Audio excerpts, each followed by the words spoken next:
setup process, so it's missing the bridge. None of this is glued in. So just like having colors and things, and I don't want to necessarily keep making the same thing. How about you not focus on the screws and go play the damn thing for 15 minutes? So the next thing that came out after that was the Omega with the 51, because why not build a 51 amplifier? And that to the finish, and ultimately, in the course of my career, that was really good because fit and finish was always really easy for me.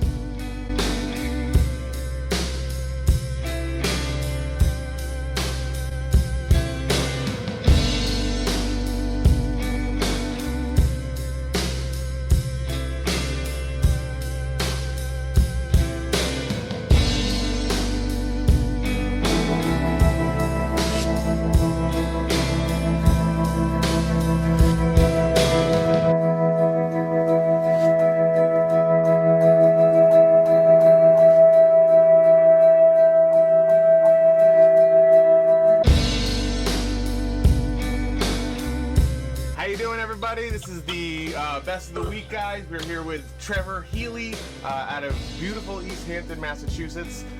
One of the busiest shops in Massachusetts, definitely by far. And he also makes amazing guitars. So, Steve, take it from here, man. All right. So, Healy Guitars, you guys are a very well-known name and shop in the area. How did Healy Guitars start? Where did it come from? Well, first, thanks for having me, and it's really cool to be part of the show. And thank you. Thanks for being a client. At least Steve for now. We'll get back in here eventually. So I went to guitar making school, Roberto Venn, in Arizona in 1999.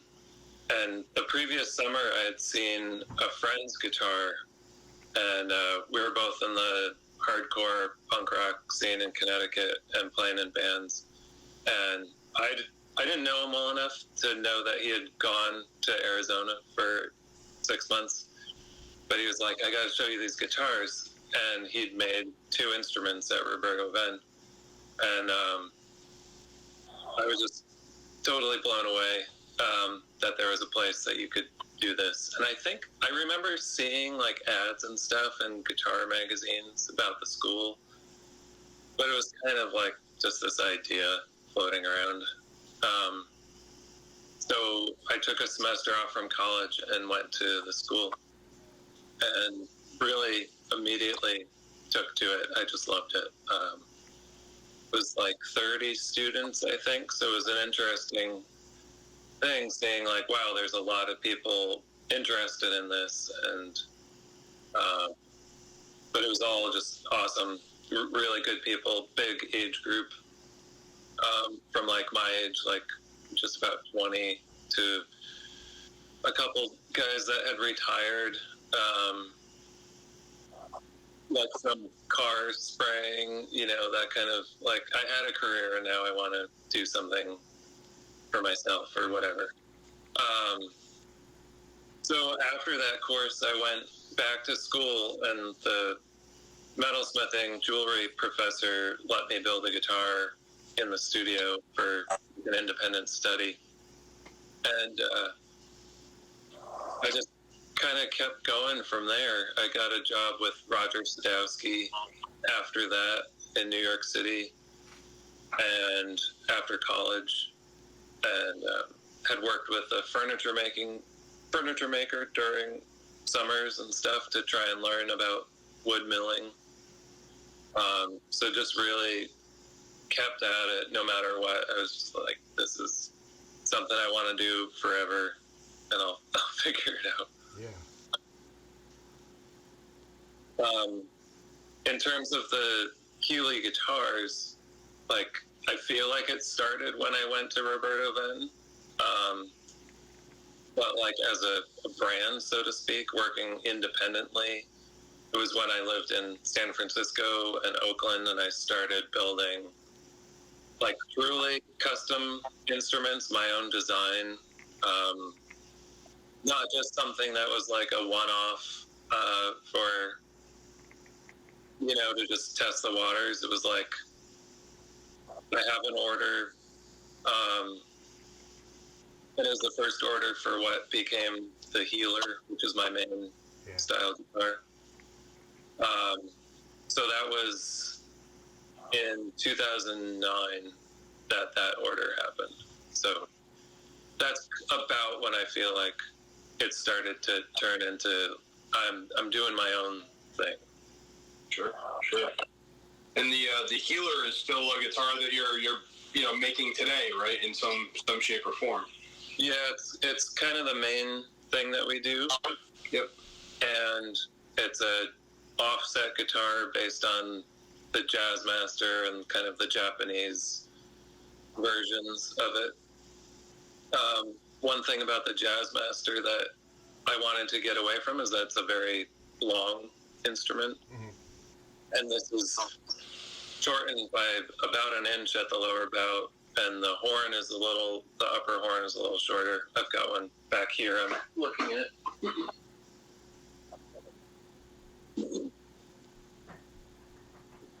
Yeah. There you go. So just in terms of like the distance here, it doesn't go as far out. And on the back, it would be something that goes almost down here and even further lower. Right. So this kind of, the length of it, it's more in like the Strat realm. Sure. And I love the offset thing. It just balances really well to me. And the order was specifically to kind of fit into mixing Fender and Gibson. So I did a set neck and 24 frets because my client Adria wanted to play lots of higher stuff. She was doing it was using a band called Cite in San Francisco, and they were doing lots of intricate guitar leads, like two guitars playing together. So she's playing in the higher register. So it's like this real blend of like Gibson nut width, a set neck, just lots of different Gibson and Fender ideas coming together. Yeah, that's cool. And that's something that it seems like with a lot of the guitars you're building, you're kind of taking influences from different places, right? Sort of putting that together. Yeah, another guitar that we just started making is called the Forager, and it's basically the lower bout of a Telecaster, slightly offset in the upper bout, and then a guitar called the Kappa Continental, which I was really attracted to, which was like this oddball mix of Hagstrom and I don't even know what. It's just a cool shape, and it will kind of like replace the Telecaster in our catalog. Yeah.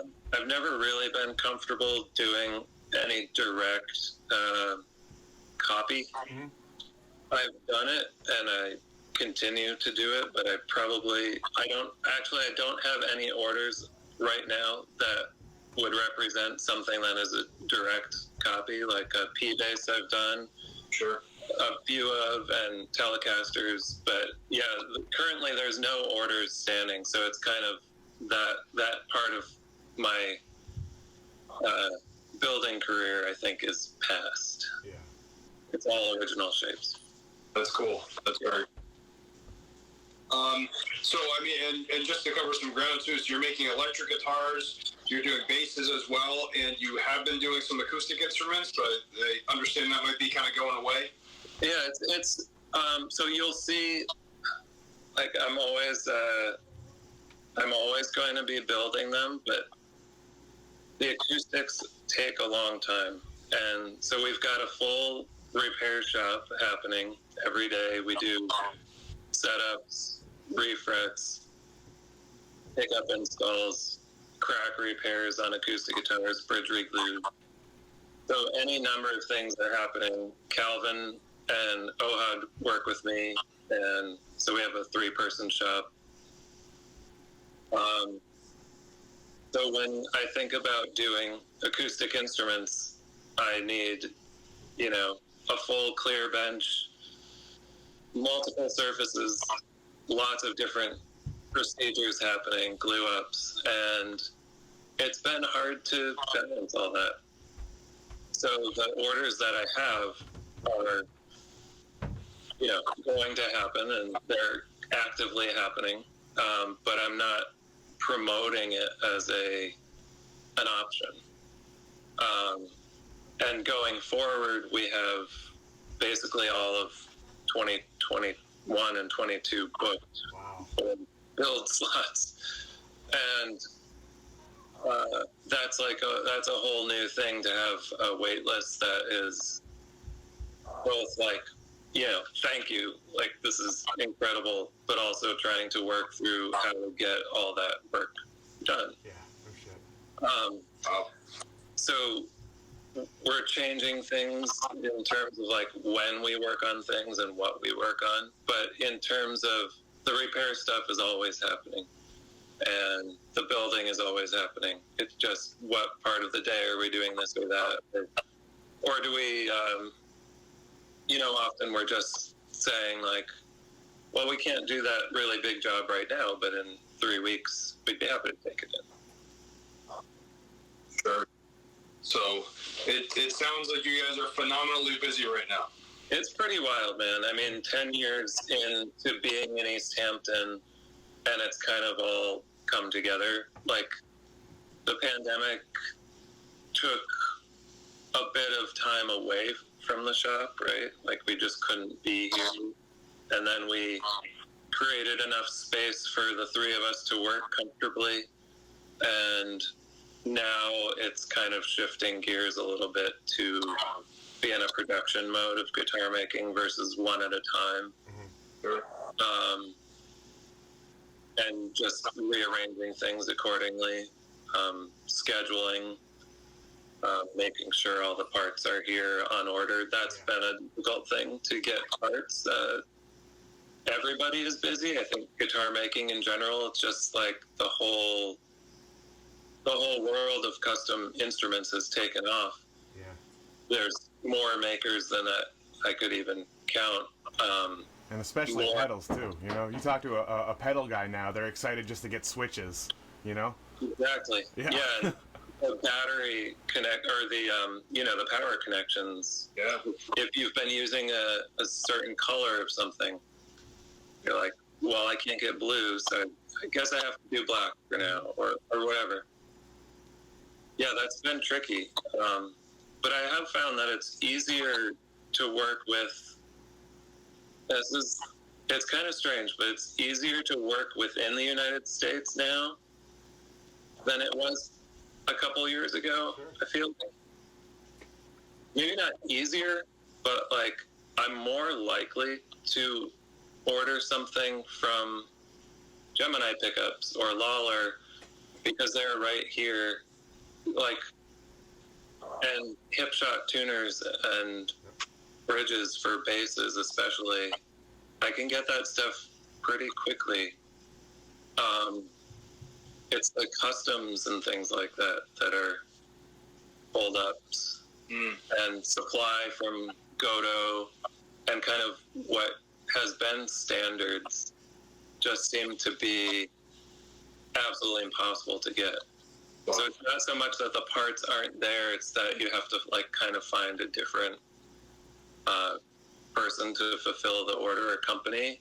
Yeah. And that's almost, to some degree, it's better because I don't want to be having stuff shipped from Japan or China. I would rather not pay much for shipping at all and not put that carbon footprint out there. Yeah, for sure. So I try not to think about it too much. I can't get this plate. Well, I can cut a plate in brass and have it plated in Rhode Island, so it's even more customized. It's almost like forcing you to become even more customized.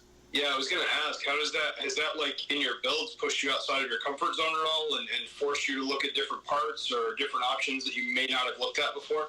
I think it does. There's a company, Forney Customs, and they sell parts, anodized aluminum parts on Reverb. Their bridge is great, a nice hardtail telly replacement bridge, chopped telly, 3-saddle. They're intonated but straight, so it looks traditional, but you're intonated. They have matching bridge pins, strap button pins and knobs. You can get something that's actually unified instead of picking from parts. Like, I try not to blend too many parts together. So if I'm using Godo tuners, I'm not going to use a hip shot bridge. Yeah. Sure. You can use a Tune-o-matic because or like kind of a Kluson style chop telly bridge. I don't really want to see too much disunity in that regard. I don't want 5 different companies' logos on a handmade instrument. Yeah. Right. So I'm totally fine with making a bridge plate if I can get good saddles. I think it's cool. I'm okay with it. Cool. It makes your stuff even more unique. It's still a bridge, It doesn't have to be. Once you've made enough of these, you can figure out like, oh, well, I could actually hire this company to mill these parts, and the cost wouldn't be that different. And I actually get to choose the shape of it. Yeah, exactly. Yeah. That's great. So with the custom instruments that you're doing, what sets Healy apart, or what makes a Healy a Healy? I think a lot of the stuff that we talk about when someone's placing an order is related to neck shape or a tone that you're after that so far you haven't really found, or you're ready to get a more customized instrument to look and feel that you're after. Fret size is a big thing that comes up. We do refrets all the time, so we're constantly thinking about like, well, this is traditional and this is what you would get in a stock Fender or Gibson or Reverend or whatever. And then you talk about with the client, what are you currently playing? Is that comfortable? Would you want the neck shape to be thinner or thicker? And then I do try and focus on reused materials. So we have like a stock of pine from Mass Mocha, the museum in North Adams. Yeah. And thankfully there's a wood supplier in Greenfield that they constantly have interesting things like that. I'm trying to use walnut more as a replacement for mahogany. So, not that there's not mahogany instruments on order, but a lot of that wood I got 10 years ago, and I'm still kind of going through the pile. Awesome. So I'm really trying not to buy, even if it's FSC certified, it's hard to, and I'm such a small manufacturer, so to speak, and, compared to all the big guys, but if I can help in any way eliminate more deforestation and all that sort of stuff, I'm game. Yeah. All the Indian rosewood that we have is from a furniture maker that was in town that retired and sold me a bunch of boards that we've been resawing. So it's stuff that was around already. It's not new wood. Yeah. Every single builder that we interview always has that same idea of like trying to reuse stuff, trying not to, deforest, all that stuff. It's nice. It's nice hearing that from everyone we speak to. Yeah, I think clients respond to it, but for me, guitar making is like this really personal venture anyway. It's something I've always wanted to do since seeing, my friends' instruments and starting that process on my own. I mean, I was making like instruments out of junk and stuff, experimenting with things, and found a pickup and kind of did the like Fred Frith pickup over the headstock thing just to see what would happen. Like, why not give it a shot? Like, trying to use this other stuff. There's, like, it's the same with the hardware. If you see a beautiful piece of, I don't know, I just did a walnut fretboard, and it's material that a friend gave me from Hamer Guitars, and they were experimenting with torrefied woods and, material from the Northeast. It's really lovely wood, and it's hard enough to live in the, at least like a soft maple, which there's tons and tons of instruments being made with that. Yeah. And I like looking, you guys know I like the Bobcat, the Harmony Bobcat. Of course, who doesn't, man? And I replaned the fretboard on mine to refret it, and it's like this stunning piece of quartered poplar. Yeah. It's like, well, let's go cut some quartered poplar, like this stuff is awesome. And you just stain it black, and everybody wants those guitars now. Why can't a new guitar have it? Yeah. So I'm trying to incorporate that sort of stuff, like the fun stuff that I've thought has been really cool on vintage instruments, but was like kind of thought of as not great. Like, you're using this junky wood. It's not junky wood. It's just the wood that was cheapest in that moment, I think. Yeah. It's cool too. Zach, you and I have talked a lot. Like, guitar players don't really like, in my assessment, right? They don't really like change. They like things that they're comfortable with. You know what I mean? Designs haven't changed all that much in 60, 70 years. So builders kind of forcing that conversation is a really cool thing. Yeah, I think it's a really big deal.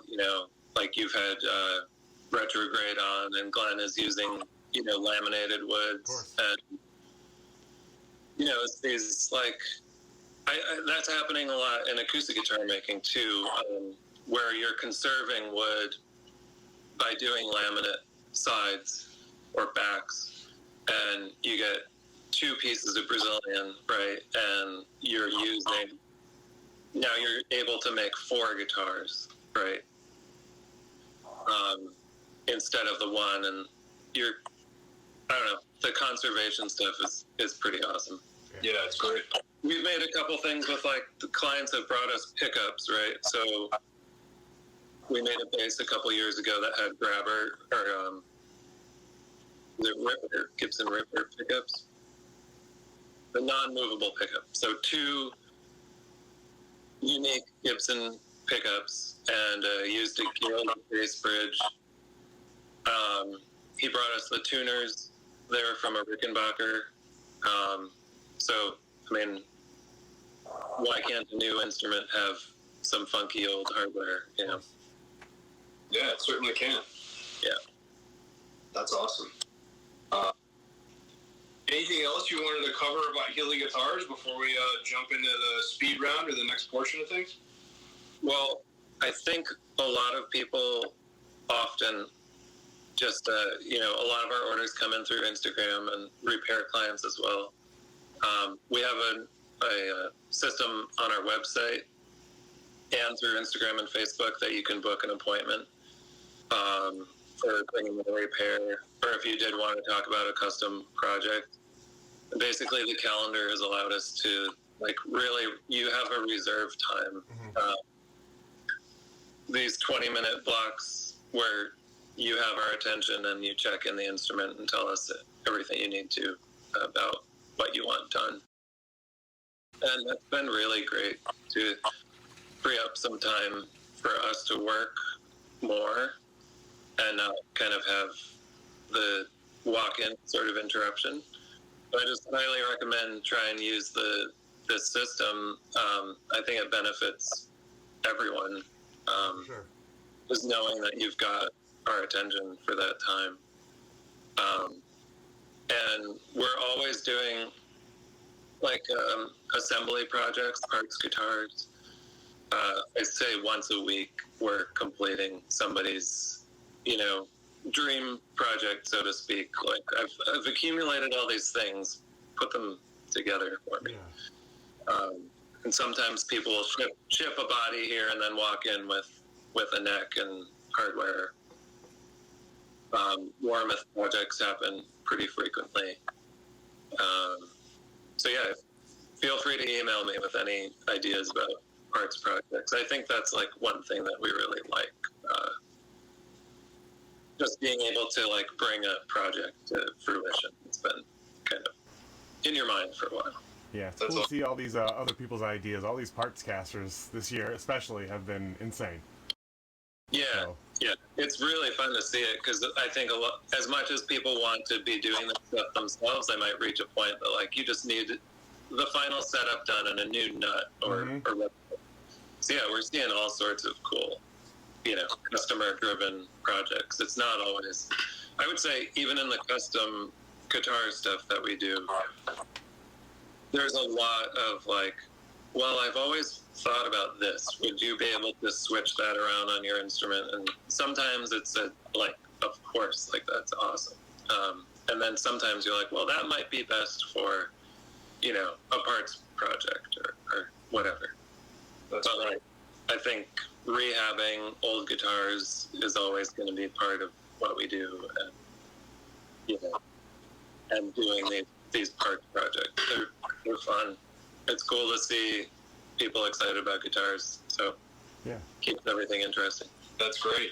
And with you guys being booked out so far, are you still accepting new reservations for new instruments, or what's that look like right now? So, like, the 2-year sort of wait list to me is like kind of the max of what I am comfortable with. So I haven't put it on the website, but it basically is. I'm saying that we're not taking any new work at the moment in terms of custom ordered handmade guitars. Yeah. But at some point next year, there will be some instruments available. And that's something I wanted to do for a time. Everything that we've made almost exclusively has been to order for an individual. So someone might walk in here and say, do you have anything to try? And it's like 50-50 whether we'll have something or not that's ready for you to try. Yeah. And I'm always willing to borrow something from a local client, but having stock around is something I've wanted to do for a long time. So we're focusing some of this time on creating instruments for stock or for dealers, and that's a new thing. Awesome. So just some of it's just creating the time, setting the time aside to do that. Awesome. Yeah. All right. Shall we jump into the speed round?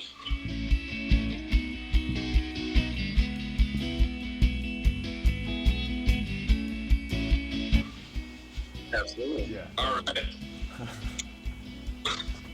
This is always the fun part. So, Stratocaster or Telecaster? Thought about this a lot. Switching to Stratocaster. Hey, all right. I've played a lot of them recently, and people are more willing to get away from nines and try out different pickups. And it's a guitar that I've grown more comfortable with. That's awesome. I think if you deck them and block the bridge and put some heavy strings on them and nice pickups, I think they're regularly big. That's me, but yeah. Esquire or Les Paul Jr.? Les Paul Jr. All right. AC30 or Twin Reverb? AC30. J45 or D18? J45. All right. Coffee or tea? Both. All right. ES335 or a Les Paul? Oh man, that's a new question. That's good. Yeah, hey, I'm trying. 335. Yeah. Please. All right. If you can only have one, neck pickup or bridge pickup? Bridge pickup. A Tweed Deluxe or a Deluxe Reaver? Deluxe Reaver. Flying V or Explorer? Explorer. Right. A fuzz face or a tone bender? Tone bender. And finally, boots or sneakers? Boots. All right. I have no idea what sneakers are. Awesome. Very good. That was all I had for speed round. So Yeah, Awesome. that's great. Trevor, thank you so much for doing this. This is great, man. It's been a wonderful experience. Oh, thanks for having me. It's awesome. yeah, and thank you for despite the difficulties, thank you for doing it twice. Not a problem. Yeah, don't mention it. Don't mention it. No problem. You can cut that out. No, it's great. And yeah, Zach, anytime you're out here, just holler. I will. I'm excited to, I told you, I got 2 guitars that I won't work on, and once my guy over in Northampton finally hangs his apron up, you'll be my guy. No, your stuff is awesome. It's cool. Thanks, man. I appreciate it.